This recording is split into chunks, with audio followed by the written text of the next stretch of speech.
বিএনপির সংরক্ষিত মহিলা আসনে ৩৬ জনকে মনোনীত করেছে, তাদের নাম প্রকাশ পেয়েছে। এর মধ্যে কয়েকজন বেশ তারকা এবং বিএনপির নেত্রী তারা স্থান পাননি। এটা জিনিসটা একটু অবাকই করেছে আমাকে। অনেক হয়তো হিসাব নিকাশ করেই তাদেরকে সংরক্ষিত মহিলা আসনে মনোনয়ন দেওয়া সম্ভব হয়নি। আমি বাংলা ট্রিবিউন দেখছি, যেখানে আছেন কনক চাপা, তারপরে উল্লেখযোগ্য সৈয়দা আসিফা আশরাফি পাপিয়া। পয়লা বৈশাখের পরদিন ১৫ তারিখে কয়েকদিন আগে তার সাথে দেখা হয়েছিল কালের কণ্ঠ। সে বেশ হাসি খুশি ছিল এবং আমাকে জিজ্ঞাসা করলো যে আমি মনে হয় কনফার্ম। আমিও মাথা নেড়ে জানালাম যে হ্যাঁ, কিন্তু দেখলাম যে না, তিনি বেশ উচ্চকিত টকশোতে গত ১৫ বছরেও তিনি যথেষ্ট জোরালো ছিলেন। তারপরেও কেন স্থান পেলেন না আমি ঠিক বুঝতে পারছি না। তারপরে আফরোজা আব্বাস, তিনি বেশ আলোচনায় ছিলেন এবং তার কন্ট্রিবিউশন যথেষ্ট।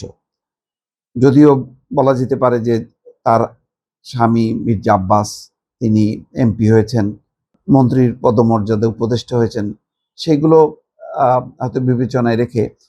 কিন্তু ইন্ডিভিজুয়ালি তো আফরোজা আব্বাসও একটা ফিগার, মানে তিনিও বেশ পরিচিতি লাভ করেছেন গত ১৫ বছরে। তিনি যেভাবে কাজ করেছেন, তিনিও স্থান পেলেন না কেন, অবাক কাণ্ড। কনক চাপা, সেই কনক চাপা নমিনেশন পেপার যখন নিলেন, তার বিরুদ্ধে যেভাবে কথা বললেন খুব দৃষ্টিকটুভাবে কয়েকজন মহিলা কর্মী বিএনপির, তখনও কষ্ট পেয়েছি। কনক চাপা, তারা ফিগার, তারা আসতে পারতেন, যেহেতু বিএনপি রাজনীতির সাথে যুক্ত। একইভাবে বেবি নাজনীন, তার কথা বলা যায়।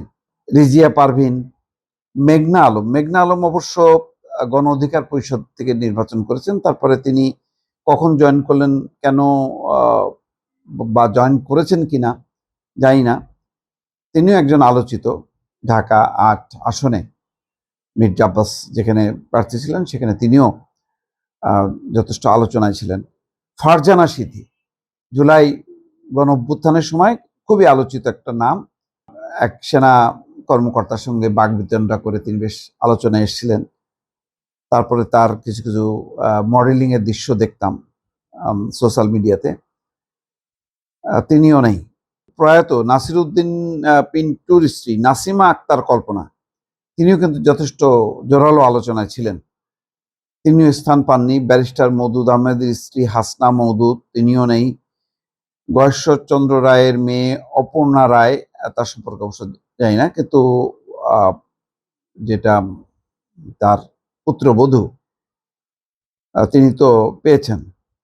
খন্দকার মোশাররফের বড় ছেলের স্ত্রী নাইমা খন্দকার, মহিলা দলের স্ত্রী বেবি মওদুদ, সামিরা তাজরিন এবং মাহারিন খান, তারা আলোচনায় ছিলেন, কিন্তু তারা পাননি। প্রচুর জমা দিয়েছিল ৯৩৬টা আসনের বিনিময়ে। ৯০০ থেকে বাছাই করা কম কথা কেন। প্রতিটা ফর্মের মূল্য ছিল ২,০০০ টাকা এবং মনোনয়ন ফর্ম জমা দেওয়ার সময় প্রার্থীদের ৫০,০০০ টাকা জামানত দিতে হয়েছে। সেই হিসাবে বেশ ভালো টাকা এসছে দলের ফান্ডে। তার চেয়ে বড় কথা হলো যে আলোচিত বেশ কিছু নেত্রী বাদ পড়েছেন। তবে প্রত্যাশিতভাবে বেশ কিছু, যেমন নিপুণ রায়চৌধুরী, তিনি নিতাই রায়চৌধুরীর পুত্রবধূ হলেও তার একটা নিজস্ব অবস্থান হয়েছে, খুব ভালো, খুশি হয়েছি। নীলুফার মনি, সিরাজগঞ্জের একজন নেত্রী ছিলেন রুহি আফজাল, তিনি স্থান পেতে পারতেন, তারও কন্ট্রিবিউশন আছে এবং ভালো। এরা এই উদ্যোক্তাদেরকে ধরে রাখা দরকার ছিল।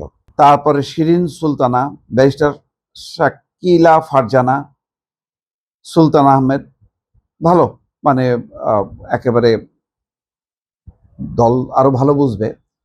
তবে আলোচিত কয়েকজন বাদ পড়েছেন, তেমন তারকা খুব বেশি ভিড় করেননি, হয়তো অনেক দিক বিবেচনা করেছে। দল আসল, দলের আদর্শ, এখন তারকা ইমেজ বেশি থাকলে সেটা আবার ভিন্ন দিকে প্রভাবিত হয়, হয়তো অনেকগুলো মানে বিচার বিশ্লেষণ করে দল জিনিসটি করেছে। তবে এটা নিশ্চয়ই দলের মধ্যে অনেকদিন বেশ আলোচনা থাকবে, অনেকে হতাশ হবে। তাদেরকে উজ্জীবিত করে তাদেরকে দলে অ্যাটাচড রাখা, দলের অন্য পদ পদবিতে তাদেরকে অ্যাকোমোডেট করা, এই কাজগুলি নিশ্চয়ই বিএনপি করবে। দর্শক।